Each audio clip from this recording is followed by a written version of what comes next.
como creyentes hay dificultades, aunque somos hijos de Dios, a veces hay cosas que nos superan, ¿verdad? Situaciones que nos mueven. Eso pasa constantemente.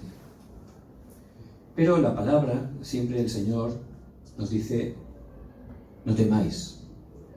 Entonces, si Él dice, no temáis, y el Señor dice la palabra también que Él conoce lo que hay en el corazón del hombre, es porque hay situaciones de verdad, de que son para temer, ¿verdad?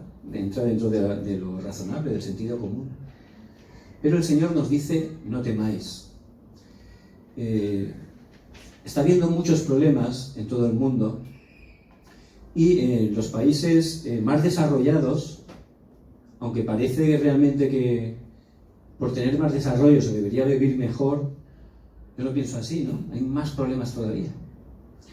Y aunque en algunos de ellos hay iglesias, pues realmente las iglesias no están cumpliendo sin darse cuenta la función que deben de tener, no todas por supuesto, pero muchas de ellas no se están enfocando realmente en el Evangelio, ni en compartir el Evangelio, que es la gran comisión que Dios nos da. Entonces, ¿por qué ocurre esto? Bueno, la iglesia somos las personas, ¿verdad? No es el edificio, somos las personas, somos el cuerpo de Cristo, cuya cabeza es Cristo. Y algo que de verdad es muy importante, que a mí cada vez el Señor me habla más, es el culto. Entonces hay gente que no está entendiendo el valor del culto.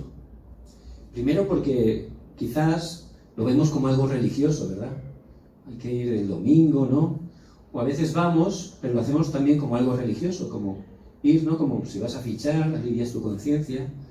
Pero realmente el culto es una gran bendición. Es el tiempo donde Dios, que es vivo, nos da la palabra. Y esa palabra es muy concreta para nosotros. Hoy el pastor por la mañana decía, si realmente estamos tomando la palabra de manera concreta, Dios nos dará respuestas concretas. Eso es muy importante. Entonces, Dios sigue hablando, no solo en el Antiguo Testamento, ¿no? Dios está con nosotros todos los días hasta el fin del mundo. Y ahora nos habla principalmente a través del mensaje del culto del domingo. Muy importante.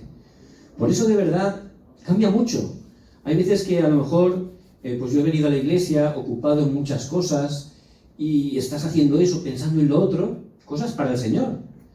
Pero luego escuchas la palabra de repente y cuando te estás concentrando, ya están orando para terminar el mensaje, ¿no? Y realmente pues no estás recibiendo la palabra bien, ¿no? Eso me ha pasado a mí. Pero luego, de verdad, cuando uno empieza a orar, a mí me encanta, por ejemplo, el preculto, ¿no? Te sientas, empiezas a hacer la alabanza y la alabanza hace pues que entres en la presencia del Señor, ¿verdad? Entrar en sus puertas por alabanza, con acción de gracias. Y entonces te empiezas a concentrar en el Señor, preparas el corazón y entonces estás dando culto a Dios, ya no te fijas en otra cosa, ya no hay otro pensamiento. Y escuchas la palabra y de verdad entra como una espada a tu vida. Y escuchas realmente la voz de Dios. Y ahí te das cuenta que esa palabra encaja perfectamente con tu realidad, con la situación que estás viviendo. Y luego te das cuenta que si cada día de la semana tienes tu tiempo de tomar esa palabra, de verdad, cómo Dios sabía todo lo que te iba a ocurrir, ¿no? Porque esa palabra es la respuesta perfecta para todas tus situaciones. Entonces, al recuperar el culto, ya cambia toda la semana. Ya durante la semana es más fácil el culto personal. Ya es más fácil disfrutar de que Dios está contigo. Y de verdad, esa semana se levantan las obras del evangelismo, que es el deseo de Dios, sin esfuerzo. Porque yo empiezo a disfrutar de verdad. Por eso es muy importante que estemos aferrándonos al pacto. Y la manera más preciosa para aferrarse al pacto es teniendo victoria en el culto. Ahí empieza. Así que les bendigo en el nombre de Jesucristo, que en esta tarde podamos escuchar la voz de Dios para nuestras vidas. Amén. Siempre hay multitud y minoría. Y Dios, por su gracia, siempre obra a través de esa minoría, que aunque no son ni los mejores, ni los más guapos, bueno, pueden serlo, pero no es lo más importante. Su característica es que se aferran al pacto. A través de eso, de verdad, si vemos, siempre Dios restaura el Evangelio completamente. Entonces, hay un 99.99%, como decía el pastor Josué en la oración, que sin darse cuenta están aferrándose al pacto pero a otras cosas y llevan una vida religiosa sin darse cuenta. Y eso es fácil caer. Lo haces por costumbre. Y es lo que decía antes, vas a la iglesia, piensas que cumples, pero luego tu vida no tiene nada que ver ya con el Evangelio. Estás viviendo como dos vidas distintas, ¿verdad? Y no es que Dios se enfade, no se trata de eso. No funciona. Porque realmente Cristo no vino solo a salvarnos, vino a ser el Señor de mi vida. Y como yo todavía estoy con esos viejos moldes, pues todavía no lo tengo claro y me estoy apoyando en otras cosas, ¿verdad? Porque no me estoy de verdad aferrando solo al pacto.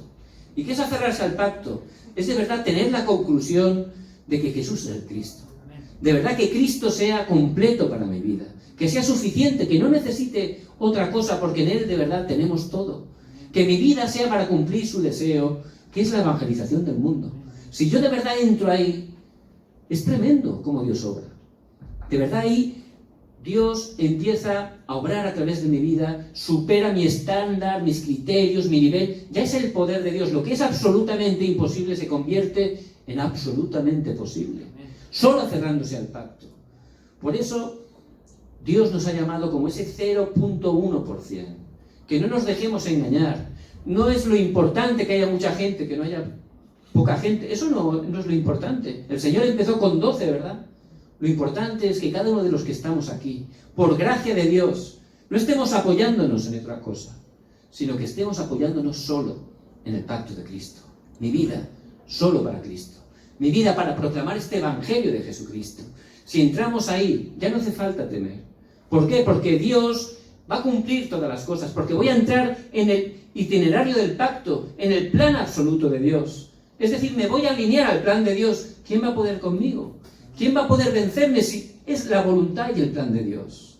Por eso, que estemos muy agradecidos a Dios. ¿Por qué? Porque somos, por gracia de Dios, ese 0,1%. Los que aunque somos débiles, aunque a lo mejor no somos o podemos ser mejor que otros, pero tenemos la conclusión, Jesús es el Cristo, la solución de todos los problemas. Y solo me voy a apoyar en Él. Y solo voy a proclamar que Jesús es Cristo en las personas que Dios ponga a mi alrededor. Vemos que si tomamos ese pacto, hay evidencias en la Biblia de que solo tomando ese pacto, Dios a través de mí va a obrar grandemente. Dios a través de personas que han tomado ese pacto ha transformado una nación, una época entera. Y por eso la Biblia nos lo deja como testimonio. Vemos la vida de José. José tenía 10 hermanastros y un hermano menor. Los hermanastros siempre estaban peleando, ¿verdad? ¿Por qué? Porque estaban en las cosas físicas, que es lo razonable, ¿no? Lo razonable es que tengo que pelear para comer, que yo tengo que ser el mejor. Eso es lo que enseña este mundo, ¿verdad? Pero José no. Él de su padre recibió el pacto. Génesis 3:15 hablaba de Cristo que iba a venir a aplastar la cabeza de la serpiente. Se aferró a Cristo. Su vida empezó a orar y quería que fuera para predicar el Evangelio, hasta el punto oró que soñó que Dios lo iba a levantar como un gobernador para salvar todo Egipto. ¿Por qué Egipto? Era el país más poderoso de esa época, pero era un país que estaba basado en la idolatría. Estaba llevando la idolatría, que es motivo de destrucción, a todas las naciones. Por eso Dios escogió a José. Y él tomó el pacto de Cristo. Los hermanos peleaban, se afanaban y estaban temblando continuamente, porque cuando te aferras a otras cosas, ahí Satanás sobra. Y si no funciona como te gusta, te mueves, ¿verdad? Y si no es lo que tú quieres, entonces te enfadas, ¿verdad? Pero cuando te das cuenta que no es por ti, solo es por Cristo, que ya ha consumado todo, realmente ya no vivo yo, mas vive Cristo en mí. Ya nada me puede mover. ¿Por qué? Porque Cristo ya tiene la victoria. Por eso José pudo superar la esclavitud, pudo superar la injusticia de ser llevado a la cárcel sin motivo. Él sabía al final. ¿Por qué? Porque tenía la conclusión de Cristo. Y Dios lo levantó como un gran gobernador. Pero vemos más evidencias a través de la vida de Moisés. A través de Moisés Dios hizo una gran obra. Durante 40 años el pueblo de Israel anduvo por el desierto. Dios hizo grandes milagros, pero muchos de ellos, aunque habían visto esos grandes milagros de Dios, todavía camino de la tierra prometida estaban pensando en las cebollitas, en la comida de Egipto, dice la palabra, ¿verdad? Todavía no se estaban aferrando solo a Cristo. Solo buscaban su interés, sus deseos humanos, que son razonables, pero no tienen nada que ver con el plan de Dios, porque ahí Satanás obra. Pero Moisés, Josué, ellos tomaron fuertemente el pacto.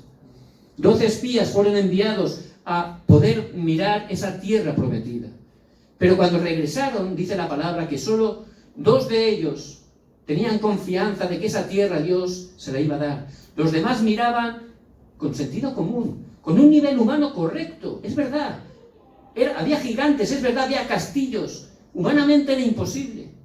Pero nosotros no vamos con nuestra fuerza, vamos con el poder de Dios, tomando el pacto. Por eso, como tenían esa seguridad, Josué y Caleb vieron con ojos distintos. Ellos veían una oportunidad, ellos veían qué bendición tan grande Dios les había dado.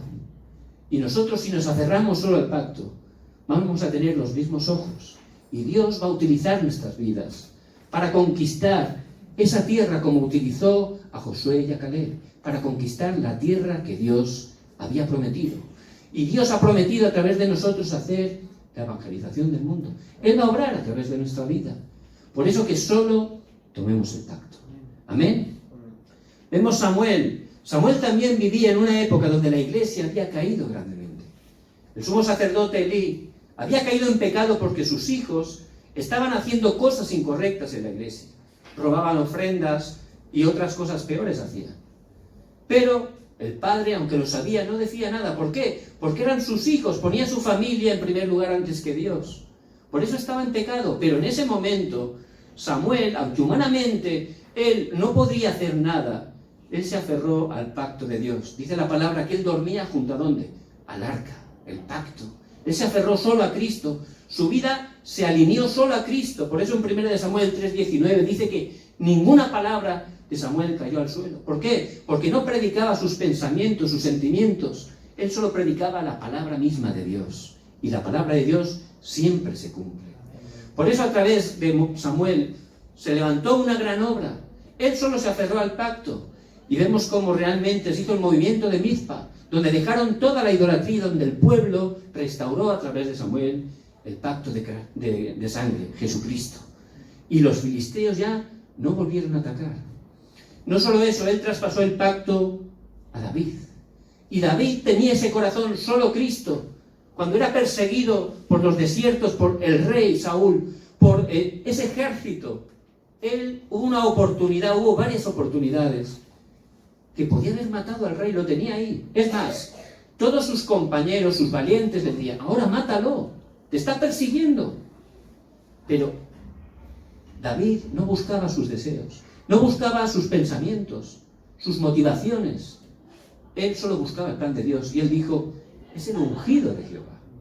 No es la obra de Dios, no es el deseo de Dios que yo lo mate. Dios va a hacer la obra. Él ha prometido que me va a levantar como rey, pero lo tiene que hacer Dios. Se aferró solo al pacto, por eso no se movía. Era totalmente la obra de Dios a través de su vida. Por eso a través de David se levantó esa gran obra. A través de su hijo se construyó ese templo donde se predicó continuamente que Jesús es el Cristo, donde se traspasó el pacto a la siguiente generación. Esas son las evidencias que vemos en la palabra y son las mismas evidencias que se van a cumplir a través de nuestra vida. Solo aferrarnos al pacto. Jesús no solo es el Cristo, es mi Cristo. Él es mi Señor. Mi vida es para mí. Cada día me voy a levantar, voy a empezar a buscar al Señor, a darle gloria, a tomar su palabra, a orar. Y cada día voy a orar para que Dios me dé esos encuentros. Voy a orar para que el reino de Dios se establezca allí en el lugar donde Dios me da. Si entro en ese pacto, voy a ver realmente como Dios, como dice la palabra, os vendrán todas estas cosas por añadidura. Él empezará a restaurar, a cambiar lo que humanamente no se puede hacer. Un hermano estaba viviendo como ese 99.9%. Escuchaba la palabra una vez a la semana, pero su vida era una doble vida, no funcionaba. De repente, por gracia de Dios, le vino una dificultad grande. Dios que nos ama, Él permite situaciones. Los que amamos a Dios, todas las cosas nos ayudan para bien. ¿Y para qué a veces Dios permite esas situaciones? para que dejemos nuestro humanismo, para que salgamos de nuestros viejos moldes, para que nos aferremos solo, de verdad, solo a Jesucristo. Y ese fue el momento donde ese hermano se pudo aferrar solo en Cristo. Empezó de verdad a buscar al Señor. Empezó a poner a Dios en primer lugar. Dios empezó a utilizar su vida para que otras personas conozcan el Evangelio. Dios empezó a restaurar no solo su vida, su familia. Algo que parecía imposible se empezó a restaurar. Haciéndolo un poquito. No solo eso, su negocio.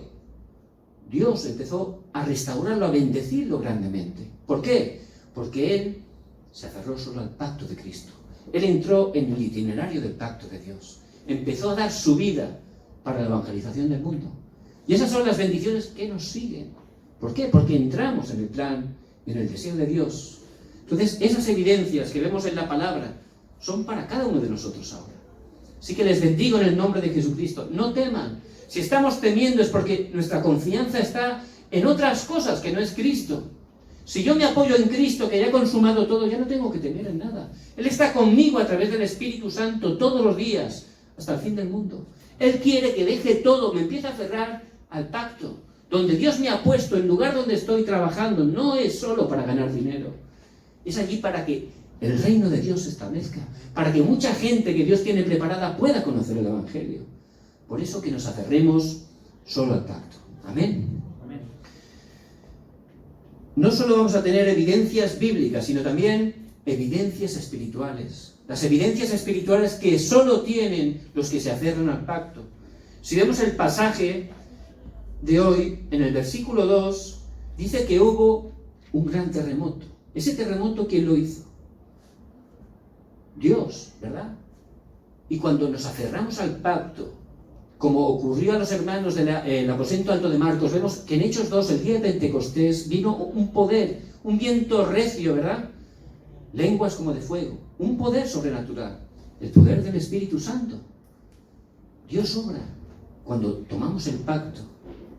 Las obras del reino de Dios se levantan. Vemos en el versículo 5 que el ángel le dice, no temas.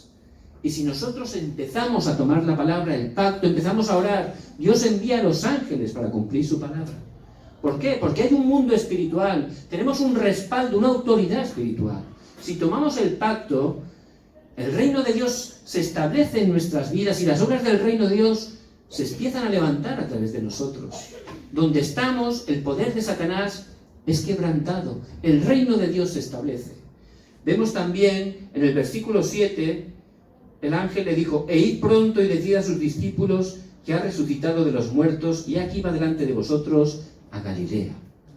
Y nosotros no nos guiamos por lo que pensamos, lo que sentimos. Dios, si estamos tomando el pacto, la palabra, Él nos va a guiar. El Espíritu Santo nos guía toda la verdad. Tenemos buenas ideas, buenos pensamientos, pero los pensamientos y los caminos de Dios, dice la palabra, son más altos que los nuestros.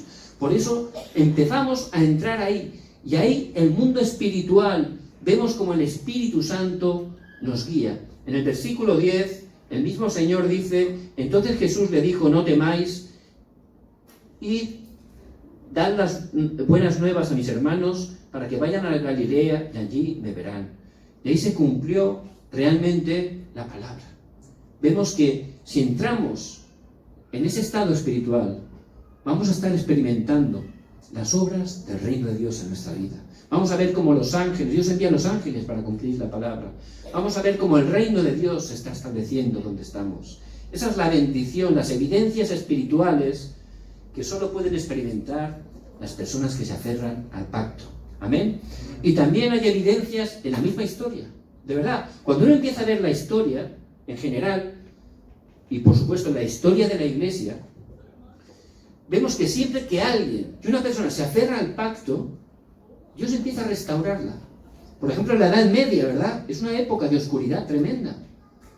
De verdad, era tremendo. Había gran peste en Europa, ¿verdad? Murieron millones. ¿Por qué?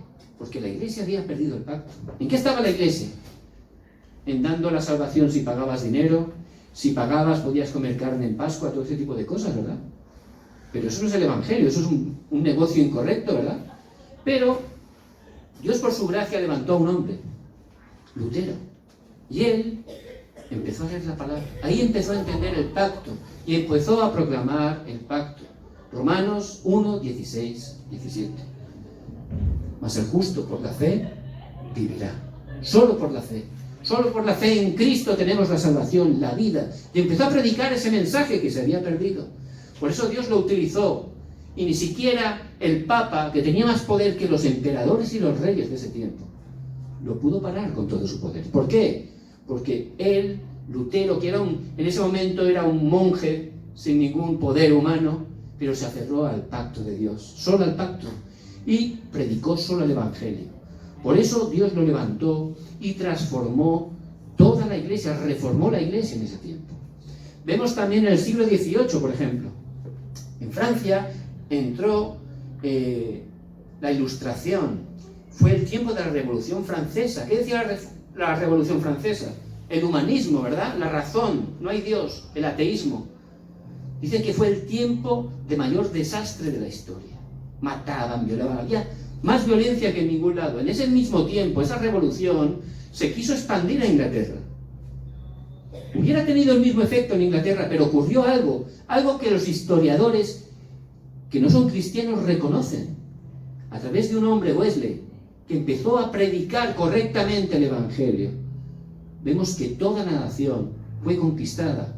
Y esas ideas ateas comunistas, esas humanistas, no pudieron entrar. Por eso, ¿qué ocurrió? Tanto como Francia cayó en desastre, Inglaterra se levantó como el gran imperio británico. ¿Por qué Dios lo permitió? Para que llevaran el Evangelio a todo el mundo. Por eso hasta la misma historia, lo podemos ver. Si nos aferramos solo a Cristo, si entramos en el pacto de predicar solo el Evangelio, no hace falta temer de nada. Porque Dios va a utilizar nuestras vidas para cambiar mi familia, mi región, mi nación, incluso esta época. Es algo cuya evidencia nos deja la palabra de Dios. Amén. Por eso les bendigo en el nombre de Jesucristo. De verdad, son el 0.1%, por gracia de Dios. Son muy importantes. Que no seamos engañados. Bueno, ¿yo quién soy? ¿Y yo qué puedo hacer? Eso es el pensamiento de Satanás. Yo soy un hijo de Dios. Dios me ha escogido por su gracia. No hace falta hacer muchas cosas difíciles. Voy a empezar a tener victoria en el culto. Voy a empezar a escuchar cada día, centrarme en la palabra del púlpito. Cada día voy a restaurar ese culto personal. Cada día voy a orar con esa palabra. Cada día voy a pensar en el evangelismo. Voy a ver cómo las obras de Dios se levantan grandemente a través de mi vida. Amén. Vamos a orar. Padre, te damos toda la gloria. Gracias por tu palabra que es viva y eficaz. Señor, gracias porque nos has llamado como ese 0.1%. No queremos apoyarnos en otras cosas. Solo en el pacto de Cristo, que es la solución de todos los problemas. Que nuestra vida, Señor, sea para tu gloria. Que nuestra vida sea para predicar este Evangelio hasta lo último de la tierra. Señor, obra poderosamente en nuestras vidas y a través de ellas. Levántanos para que tu reino se esté estableciendo aquí en Seúl, en Corea, y cada uno de los 37 países hispanos. Atamos el poder de la oscuridad que se opone y oramos en el nombre de Jesucristo que está vivo. Amén. Amén.